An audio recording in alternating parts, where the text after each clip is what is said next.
This is Trailers from Hell, and it is my honor and my pleasure to introduce to you the screenwriter of History of Violence, among others, Josh Olson.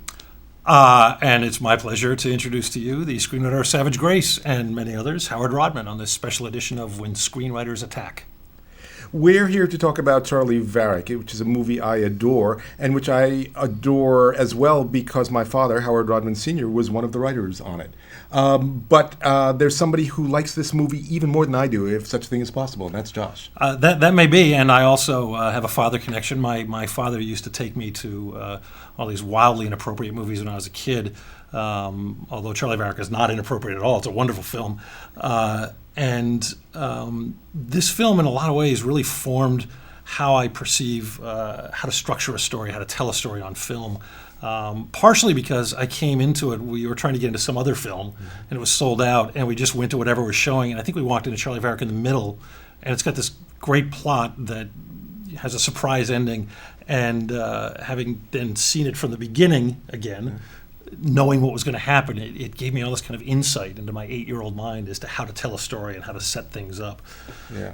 One of the things that I'm always trying to teach my screenwriting students is you want to tell a story that going forward seems pretty continuously surprising, and then going backwards seems pretty inevitable that it ended up there. And that's a real hard thing to do, and that's something that I think CHARLEY VARRICK actually pulls off. Perfectly, yes, and I'm stealing that and claiming credit for it. Feel free. Because it is Hollywood. But why don't we talk about some of the other delights of CHARLEY VARRICK? There's a wonderful central performance by Walter Matthau. Absolutely. Tell me about it. Well, Matthau's always great. Again, it's a flawless performance from him, and Joe Don Baker is wonderful and creepy, and I'm blanking. Andrew Davis, Andy Robinson. Andy Robinson, who's the killer, the Scorpio killer in Dirty Harry, is absolutely wonderful in this as ever. But to me, it's the narrative of the thing. It's the structure of the thing that I find so compelling that keeps bringing me back. Yeah.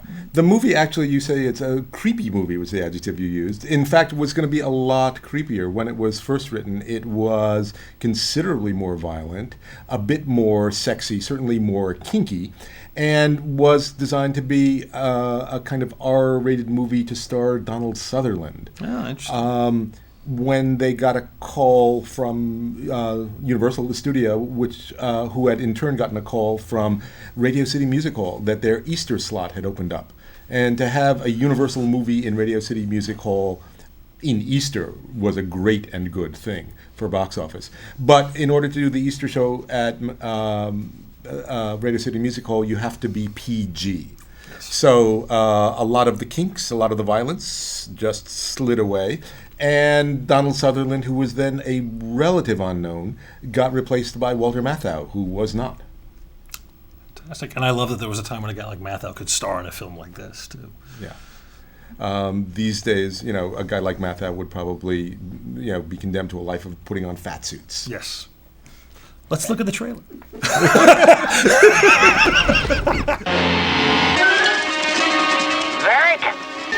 This trailer begins as if you were about to see a James Bond movie, which of course it isn't, because this is not 007, this is Walter Matthau. But it is a heist movie, it is a movie with a lot of tension, it is a movie with a little bit of sex, and it's a movie with car crashes and upside-down airplanes. It's also, one of the things that's amazing about this is it feels like it's just kind of rambling along, and then you realize when it all ties up in the end that it's constructed like a Swiss watch. Every shot, every scene is layered and put in specifically to advance the story and to tie into the conclusion. And it's one of those movies that tells you everything up front and challenges you to figure out what it's telling you. By the time you get to the end, you're going, oh my God, I should have seen that coming, and you never do, which I love. Which to me, it's the best screenplays work that way. It's also got a gallery of characters. That's John Vernon, who you may remember from Animal House.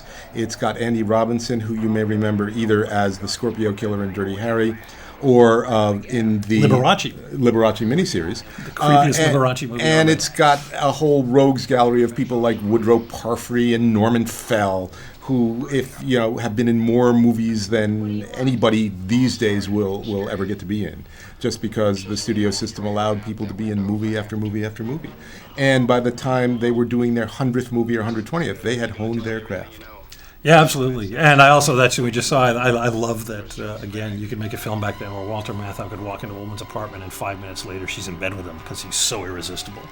Yeah, and there's Joe Don Baker playing Fred Thompson. But one of the things that happened in those days was Universal had under contract a whole crew of actors, a whole crew of writers, and had relationships with a whole bunch of directors. So they would find a book that they liked, they would have somebody write a screenplay, they would make it, and then they would move on to the next.